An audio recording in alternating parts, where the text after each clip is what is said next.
have I got an oasis for you, a veritable haven of peace and tranquility in the heart of Bangkok, right beside the Chao Phraya River. I'm Thomas Robson. This is Entree to Asia.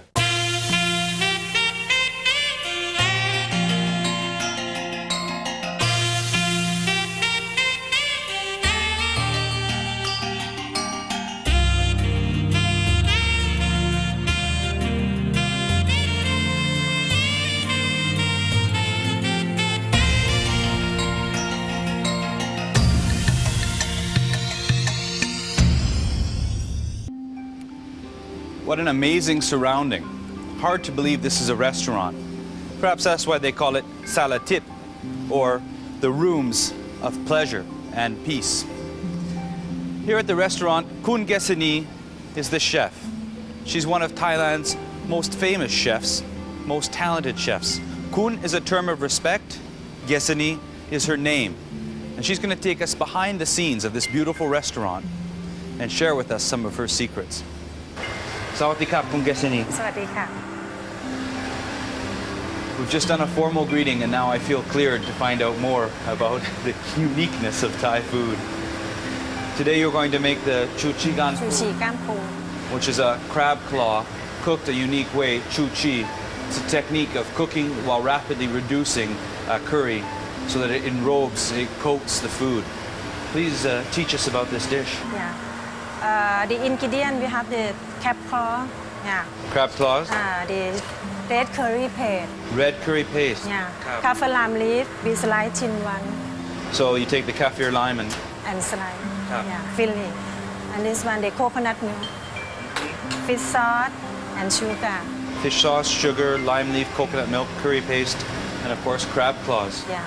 Okay. Yeah. Okay, beginning. When we start, we put the coconut milk.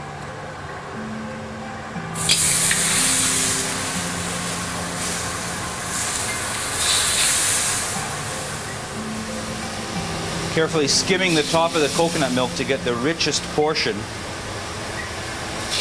Coconut milk is quite high in fat content, and what this means is that if you boil it down, you can actually begin to cook in just the fat component, leaving the coconut solids and the coconut sugars on the side to caramelize and develop their own unique flavors. And the second one, we put the curry paste. Very good. Not too much. Of course, what happens when the aromatic ingredients in the curry paste come in contact with the oil from the coconut?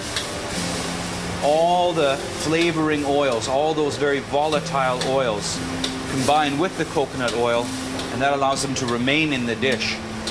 As the coconut milk reduces, their flavors are concentrated and intensified. And put the crab claw.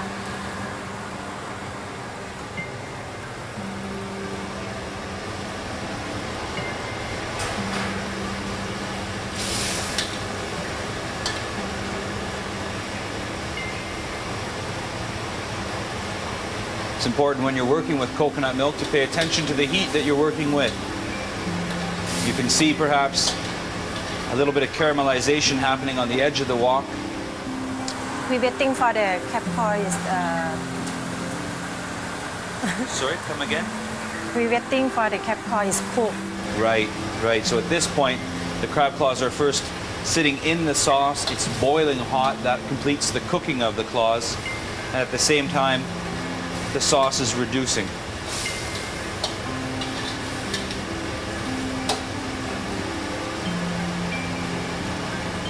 It's quite amazing. So many things we do at a careful, slow, controlled heat. This one derives its character from an aggressive cooking. We season with the fish sauce and a little bit sugar. So about a tablespoon of fish sauce and 2 teaspoons of sugar. The sugar is very important in this kind of cooking so that you can balance the heat from the curry paste. The red curry paste gets its color from fresh and dry red chilies, and therefore it's quite spicy. Depending on who you're serving and how you like your food, you might want to increase the sugar to balance the heat even further, or even reduce it if you really like it hot.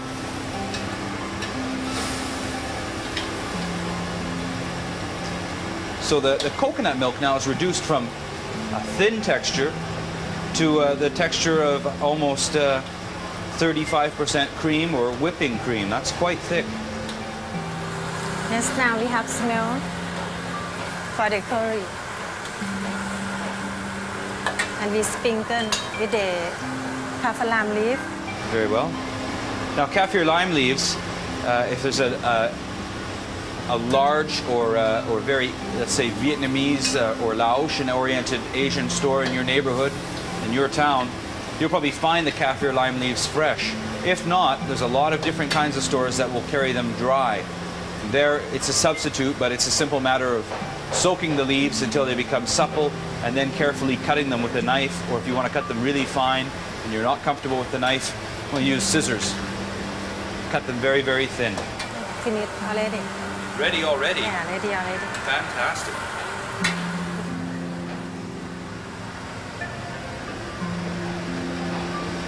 At this point, the sauce is well reduced, and it's showing the lovely color of the curry paste, especially in that coconut oil that's just sort of floating on top.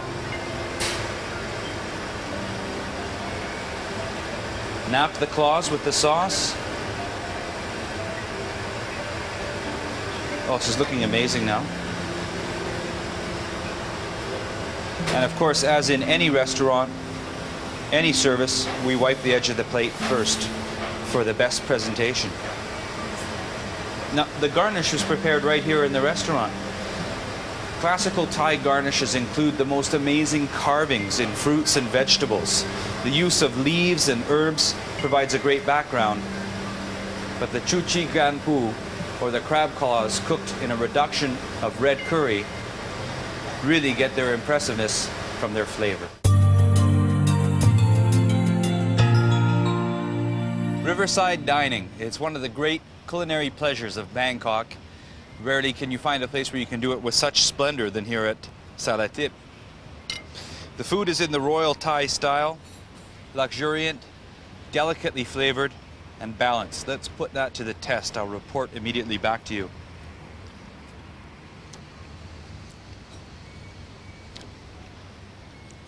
The crab is excellent. Good taste of crab. The sauce is a creamy, almost a velouté. But with the lime leaves, the flavor is just, it's so light. It's so rich, it's so light. Only the Thai can make that kind of combination so successful. Aroy ma. That means the food is excellent.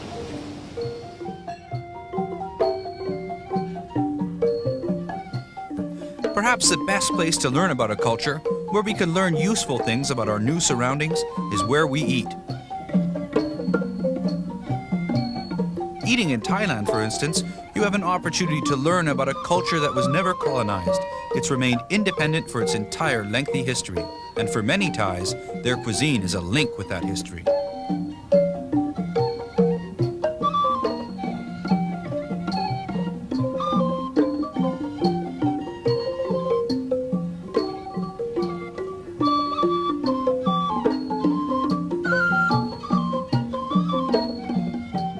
After a long, hot day walking around and exploring Bangkok, perhaps the best idea is to cool off at a nice riverside location.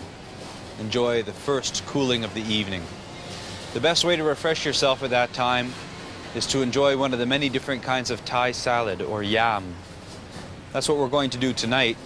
We're looking forward to trying out yam pak kana, a Thai classic. So how does this work? Yeah, we can start work. This is the shrimp meat. Yeah, we put in the hot water. So fresh shrimp? Yeah, fresh shrimp. Very, very quickly. And we put in the cold water for make the crispy. Aha, so here's a textural trick.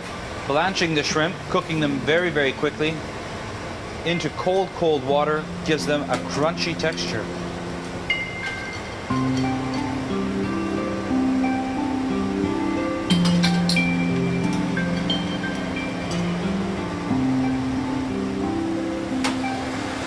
And then we put the...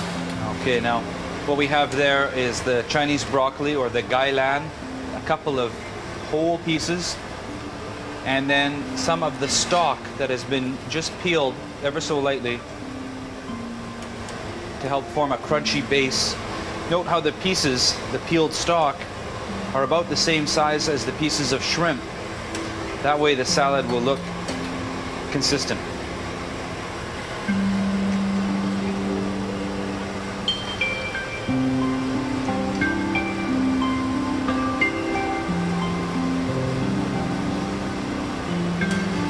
Beautiful green color.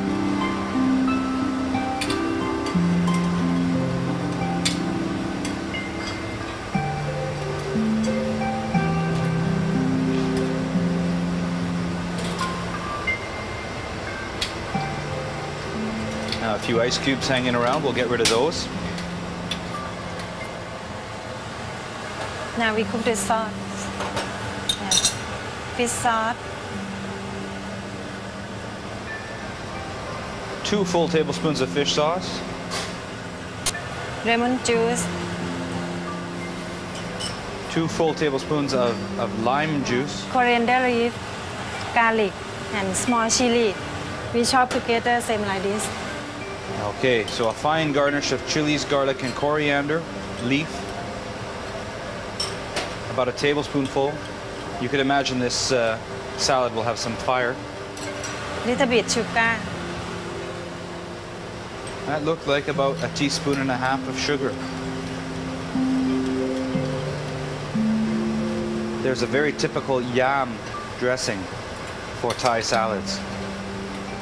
It's important to note that in Thailand, there aren't really any lemons as we know them, not the kind we associate with lemonade. What they have are limes, very delicious limes. So if you read in a Thai cookbook any reference to lemons, check the recipe. More often than not, what you're looking for is lime or lime juice. Finely sliced shallot onions. About 2 tablespoons full.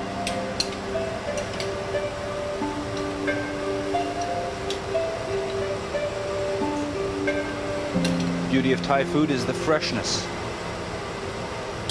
the simplicity, and the goal to work with flavors that are really aggressive, flavors that are really aromatic, ingredients that will really enhance a dish.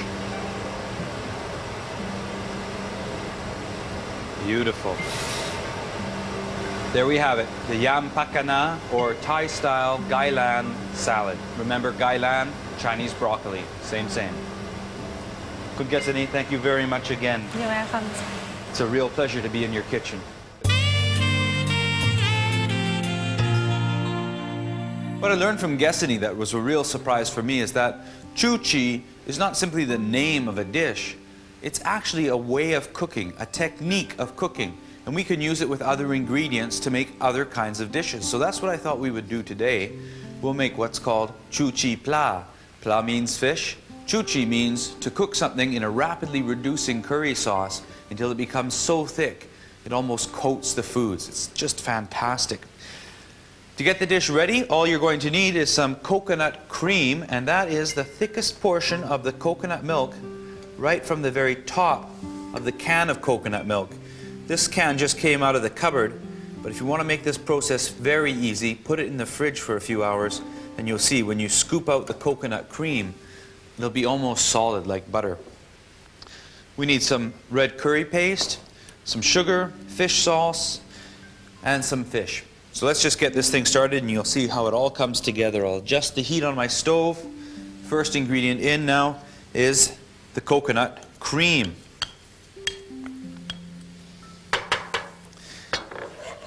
What's going to happen here is the coconut cream is going to start to boil. And there's 3 parts in coconut cream. There's water, there's the coconut oil, and there's the solids and the sugars from the coconut. So the boiling drives the water away, leaving us with the last 2 ingredients. It's the oil that we're going to use, the oil from the coconut, that will trap all the good flavors from the curry paste, binding them in so they can't boil away. The coconut sugars and the coconut solids are going to give the sauce a velvety texture and a very specific flavor. Takes a moment to get the coconut cream to reduce so that it separates and you see the obvious oil and solids. So while that's happening, I'm going to just right beside the stove here prepare a little garnish for the end of the dish by taking some kaffir lime leaves. Kaffir lime leaves can be found in Lao, Vietnamese and Thai markets. If you can find them fresh, you're well on your way. If not, there are often dried ones. Soak them, and when they become supple and pliable, you can use them in your dishes. They're not as good as fresh, but listen, if that's the choice, it's best to take it. To make this lovely garnish, all you need to do is take a couple of leaves and then stack them together and just slowly, carefully slice them into thin strips. With practice, you'll become as quick as I am, and what's better is you'll start to trim off fine threads or almost sort of angel hair of lime leaves. Back to our pan. Well, we've got the coconut cream boiling away lovely. In just a moment it's about to break and separate, so I'm going to take my curry paste now and put it into the coconut cream. Don't be shy about using a generous amount of curry paste, because really it's going to give a very robust and very authentic flavors. The Thai don't skimp on the curry paste. But if you don't like a really aggressively hot curry, well then you can cut down to as little as 2 teaspoonsful and you'll still get that flavor that is genuinely Thai. Now while it's fun to make a curry paste at home from scratch, it's sometimes hard to get the ingredients, and believe you me, the time that it takes sort of relegates the process to a hobby kind of activity.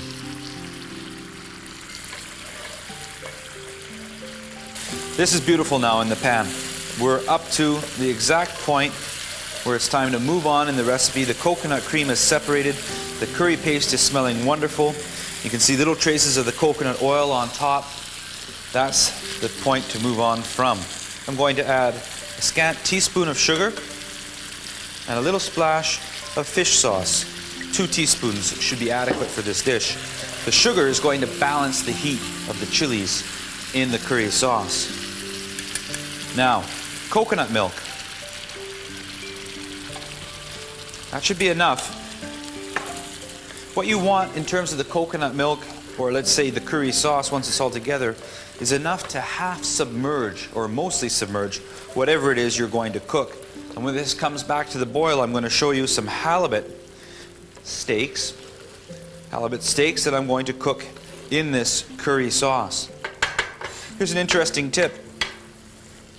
Once you bring this to the boil, you could turn off the heat and put this sauce away in a freezer container and freeze it. What that means is, if you want to make a quick curry sometime, simply bring the container out of the freezer, defrost it in the microwave if you have one, and then bring it to the boil. Add in whatever you want, shrimp, pieces of chicken, vegetables, simmer it, and that's a quick curry, one that's always ready to go. However, today now, we're going to bring this to the boil and add some nice halibut steaks.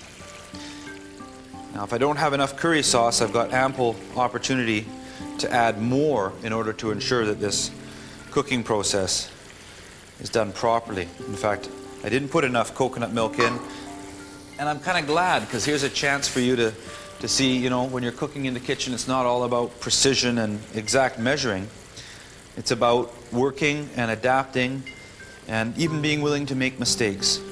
If you don't make mistakes, how can you learn? All right. From here, we let this simmer on top of the stove, just like this. Now, any stove will do. You don't need a fancy gas burner. You don't even need a fancy pan to make this dish. It's just a simple matter of having enough room to get whatever it is you're cooking. Fish, crab claws, prawns, you name it.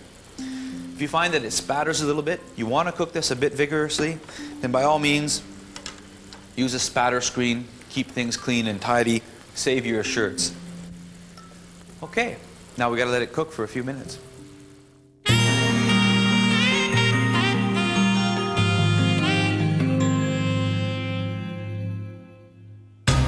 Day 4. Thailand may be known as the land of smiles, but it's also the land of canals. Maybe they're smiling because while others are stuck in their cars in gridlocked frustration, those with waterborne transportation glide along effortlessly. Some use the waterways solely as a means of transportation, but most use it as some form of commerce, exemplified by the country's many floating markets. They're like a convention of convenience stores, really, and unlike Alice's restaurant, it seems you can get anything you want here. One such item that seems to be added to just about every dish is the shallot, those small red onions. I find it pops up in everything from salads to stir-fry dishes. Each of these purple sacks contains hundreds of shallot bulbs just bursting with flavor, quietly awaiting the boats that will carry them, effortlessly no doubt, to the chefs and cooks of Thailand. Now, if you make this dish a few times, you're going to notice something happens along the way. And what that is that the texture of the sauce will change, and you can see that rather visually. It becomes very creamy, but also you'll hear it. It'll boil more vigorously and in a different tone.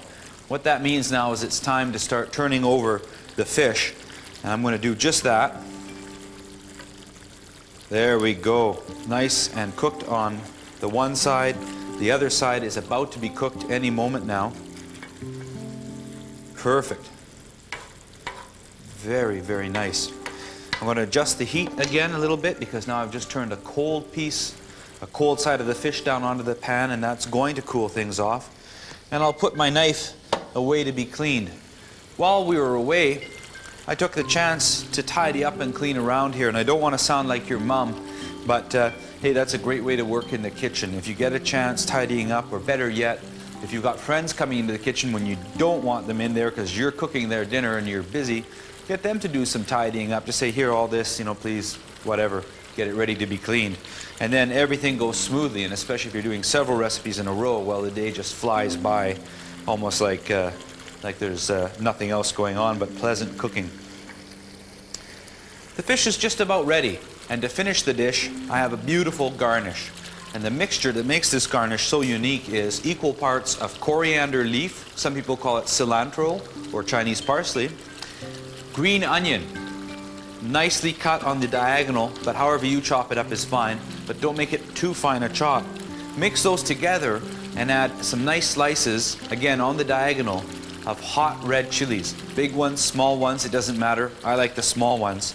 And when you sprinkle this on top of the dish, it gives a nice snappy contrast to the rich consistency of this curry. So it's got a great balance of all the textures and flavors that are so important in Thai cookery. Okay, a final boil. I'm going to stand back a bit because this is spattering now. I'm showing you like this without a spatter screen. I recommend that you use one though. Keep your place tidy. And then I'll turn off the heat. And it's time to present the dish. Here's a lovely and traditional looking setting for a Thai meal. Banana leaf, the original dishes of the world, or at least of Southeast Asia. Let's make use of these fine hairs of the kaffir lime leaf. Just scatter them about, make sure that they get into the sauce as well so that they give their perfume. Another name for the kaffir lime, the plant from which these leaves come from, is the perfume lime. And in fact, it's sometimes used in perfumes. In fact, it's frequently used in perfumes, especially those expensive ones. See how the sauce coats the pieces of fish? This is chu chi technique. Cooking rapidly in boiling curry sauce, using only tender cuts, so only the very tenderest bits of chicken could be used, or primarily seafoods, in order to create this beautiful, beautiful looking effect. Serve the sauce on the side if you wish. I'm going to put a little bit in the middle here. Let's see if I can do this without making a mess. Just a little bit. Oh, lovely. Because I want something to rest the garnish on, and here it is, the coriander garnish as I call it.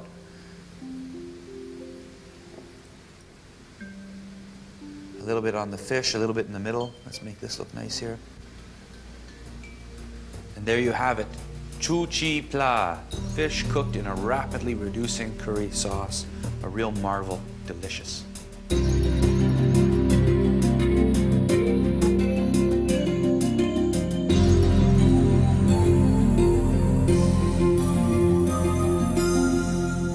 It was great to learn a new technique, that is the chu chi way of cooking, from Kun Gesini at the Salathip in Bangkok. It's a good idea to think about how recipes are made in terms of their technique, their method of preparation. You can use a technique with new ingredients to create new dishes and add your own touch. More techniques to come on Entree to Asia. I'm Thomas Robson.